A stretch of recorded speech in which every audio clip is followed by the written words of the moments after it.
नमस्कार। धार्मिक रत्न चैनल में आपका स्वागत है।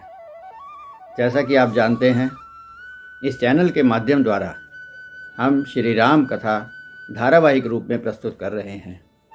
अभी तक 30 प्रकरण हो चुके हैं और आज 31वां प्रकरण है। पिछले प्रकरण में आपने जाना था कि भरत जी श्री राम जी की खड़ाऊँ लेकर के वापस अयोध्या लौट आए थे और एक सन्यासी के रूप में वे राम जी का इंतजार करने लगे। भरत का चरित्र अति उत्तम एवं पावन है। इसके साथ ही यहाँ अयोध्या कांड की कथा समाप्त हो जाती है और आगे अरण्य कांड की कथा शुरू होती है। इसके बाद तुलसीदास जी कहते हैं कि मैं अब राम जी, सीता जी एवं लक्ष्मण जी वन में किस तरह से समय बिता रहे हैं उसके बारे में वर्णन करता हूँ। उन्होंने बताया कि एक बार इंद्र का पुत्र जयंत राम जी की परीक्षा लेने के लिए कौवा बन करके आया और सीता जी के पाँव में चोंच मार करके उड़ गया। सुरपति सुत धरी बायस बेशा, 60 चाहत रघुपति बल देखा।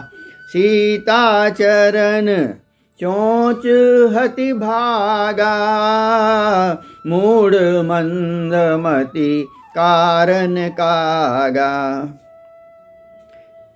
जब सीता जी के पाँव में रुधिर बहने लगा तो राम जी ने जयंत के पीछे एक सरकंडे का बाण छोड़ दिया, तो वह डरकर अपना असली रूप धरकर अपने पिता इंद्र के पास पहुंचा और कहा कि मेरी रक्षा करो। इंद्र ने कहा कि तूने भगवान राम से वैर लिया है, अतः मैं तुम्हारी रक्षा करने में असमर्थ हूँ। इसके पश्चात जयंत ब्रह्मा जी के पास और शंकर जी के पास गया। उन्होंने भी अपनी असमर्थता व्यक्त की। तब नारद जी ने जयंत को समझाया कि जाकर के राम जी से ही क्षमा मांगो, तभी तुम्हारा जीवन बच सकता है। अंत में वह वापस आया और राम जी से क्षमा मांगी तो प्रभु ने उसे क्षमा कर दिया। अतुलित बल अतुलित प्रभुताई, मैं मति मंद जान नहीं पाई। सुनि कृपाल अति आरत बानी, एक नयन करी तजा भवानी। इसके बाद भगवान राम सीता लक्ष्मण सहित अत्रि मुनि के आश्रम में आए। अत्रि मुनि ने उनका स्वागत किया और यह प्रसिद्ध स्तुति की। नमामि भक्त वत्सलम कृपालुशील कोमलम, भजामि ते पदाबुजम अकामिना स्वधा मदम। निकाम श्याम सुंदरम भवाम्बुनाथ मंदरम, प्रफुल्ल कंज लोचनम मदादि दोष मोचनम। अंत में कहा, प्रसीद में नमामि ते पदाबुज भक्ति देहि में। इस प्रकार मुनि ने स्तुति की और सीता जी ने मुनि पत्नी अनसुईया जी के चरणों में वंदना की और अनसुईया जी ने उन्हें सुंदर आभूषणों से सीता जी को सजाया और उन्हें नारी धर्म का भी बहुत कुछ उपदेश दिया। इसके बाद मुनि से आज्ञा लेकर के श्री राम जी आगे चले। रास्ते में विराध राक्षस मिला। भगवान ने उसका वध करके उसको मुक्ति प्रदान की। इसके बाद भगवान श्री राम शरभंग मुनि के आश्रम में पहुँचे। मुनि शरभंग बहुत दिनों से इस नश्वर शरीर को छोड़ना चाहते थे, पर उन्हें पता था कि प्रभु श्री राम आएंगे, इसलिए वे रुके हुए थे। राम जी के आने पर उन्होंने भगवान का स्वागत किया, उनकी स्तुति की और भगवान के सामने ही आज्ञा लेकर के योग अग्नि में अपना शरीर भस्म कर दिया। अस कही योग अग्नि तनु जारा, राम कृपा वैकुंठ सिधारा। इसके बाद श्री राम सुतीक्षण मुनि से मिले। सुतीक्षण मुनि आंख बंद करके भगवान राम का ध्यान कर रहे थे। राम जी उनके सामने जाकर खड़े हो गए, पर उन्होंने आंखें नहीं खोली।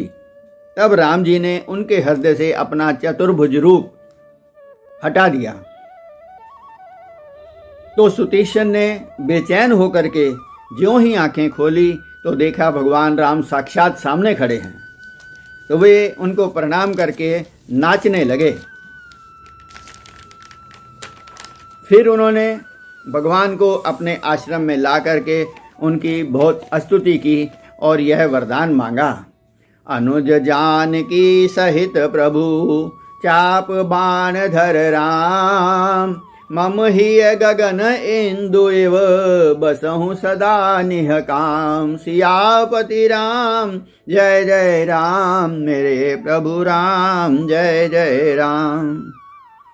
इसके बाद राम जी अगस्त मुनि के आश्रम में जाने को तैयार हुए तो सुतीक्षण मुनि भी उनके साथ चल पड़े और जाकर के अगस्त मुनि को प्रणाम करके कहने लगे कि जिनका नाम आप दिन रात जपते रहते हो वे राम लक्ष्मण सीता सहित आपसे मिलने आए हैं।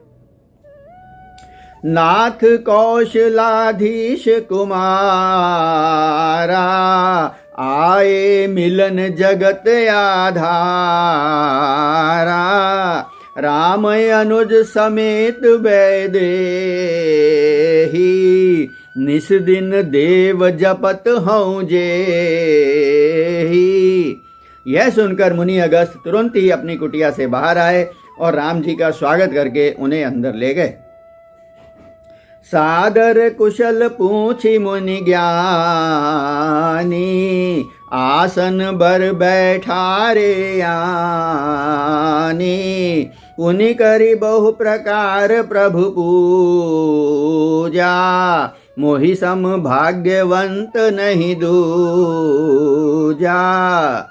अगस्त मुनि ने सादर कुशल पूछी, उनका स्वागत किया और कहा कि मेरे समान कोई भाग्यशाली नहीं है कि आज मुझे आपके दर्शन हुए। तब राम जी ने अगस्त मुनि से कहा कि आपसे तो कुछ छुपा हुआ नहीं है, मैं तो दुष्टों का संहार करने के लिए ही वन में आया हूँ। अतः आप मुझे कोई मंत्र दें जिससे कि यह मैं कार्य सुगमता से कर सकूं। यह सुनकर अगस्त मुनि हंसने लगे और कहने लगे कि हे प्रभु, मैं तो आपका ही भक्त हूँ और आप मुझसे ही ऐसे कह रहे हैं, मुझे तो आप वरदान दीजिए। यह वर मांगहूँ कृपा निकेता, बसहूँ हृदय श्री अनुज समेता। उन्होंने कहा कि आप मुझे यह वरदान दें कि आप मेरे हृदय में सीता और लक्ष्मण सहित निवास करें। फिर अगस्त मुनि ने कुछ विद्याएं एवं शस्त्र राम जी को दिए जो दुष्टों का वध करने में सहायक होंगे। इसके बाद अगस्त जी ने कहा, प्रभु अब आप पंचवटी में कुटिया बनाकर कुछ दिन वहाँ निवास कीजिए और वहाँ आप दंडक वन में रहिए। इसके पश्चात श्री राम सीता लक्ष्मण समेत पंचवटी में कुटिया बनाकर रहने लगे। एक बार लक्ष्मण जी के पूछने पर श्री राम ने उन्हें ज्ञान एवं भक्ति के लक्षणों का वर्णन किया, नवधा भक्ति भी समझाई। इस प्रकार कुछ दिन बीत गए। श्रूप नखा रावण की बहनी, दुष्ट हृदय दारुण जस अहिनी। पंचवटी सो गई एक बारा, देखी विकल भई जुगल कुमारा। रावण की बहन शूर्पणखा जो दुष्ट हृदय थी वह एक बार पंचवटी में गई और उसने वहाँ पे राम और लक्ष्मण को देखा तो वह विकल हो गई। वह बहुत ही सुंदर रूप बना करके भगवान राम के सामने गई और उनसे कहा कि मुझसे आप विवाह कर लो। राम जी ने उसे लक्ष्मण की तरफ भेज दिया। वह लक्ष्मण जी से विवाह करने के लिए कहने लगी तो उन्होंने कहा कि मैं तो राम जी का दास हूँ, वो राजा हैं, इसलिए वो जैसा भी करें। यह सुनकर वह फिर वापस राम जी के पास आई। राम जी ने फिर मना कर दिया तो वह समझ गई कि जब तक सीता जी इनके साथ हैं ये कभी हाँ नहीं करेंगे। तब शूर्पणखा ने अपना असली राक्षसी का रूप बनाया और सीता जी पर झपटी। तब राम जी ने लक्ष्मण जी की ओर देखा तो लक्ष्मण जी ने लक्ष्मण अति लाघव सो नाक कान बिनु कीन। लक्ष्मण अति लाघव सो नाक कान बिनु कीन। ताके कर रावण कहूँ मनहु चुनौती दीन। इस प्रकार लक्ष्मण जी ने एकदम शूर्पणखा को नाक और कान काट दिए और मानो इसी प्रकार से रावण को चुनौती दे दी हो। वह खरदूषण के पास गई तो वे 14,000 राक्षसों को लेकर के राम जी से युद्ध करने के लिए आए। तो राम जी ने अकेले ही उन 14,000 राक्षसों का खर और दूषण के साथ वध कर दिया। यह देखकर शूर्पणखा रावण के पास पहुंची। इसके आगे की कथा हम आपको अगले प्रकरण में सुनाएंगे। आइए आज का प्रकरण समाप्त करने से पूर्व 2 मिनट के लिए भगवत भजन कर लेते हैं। श्री राम जय राम जय जय राम। श्री राम जय राम जय जय राम। श्री राम जय राम जय जय राम। श्री राम जय राम जय जय राम। श्री राम जय राम जय जय राम। श्री राम जय राम जय जय राम। श्री राम जय राम जय जय राम। श्री राम जय राम जय जय राम। हरि नाम बोलो सहारा मिलेगा। हरि नाम बोलो सहारा मिलेगा। सहारा मिलेगा राम प्यारा मिलेगा। सहारा मिलेगा राम प्यारा मिलेगा। हरि नाम बोलो सहारा मिलेगा। हरि नाम बोलो सहारा मिलेगा। श्री राम जय जय राम। श्री राम जय जय राम। धन्यवाद। नमस्कार। जय श्री राम।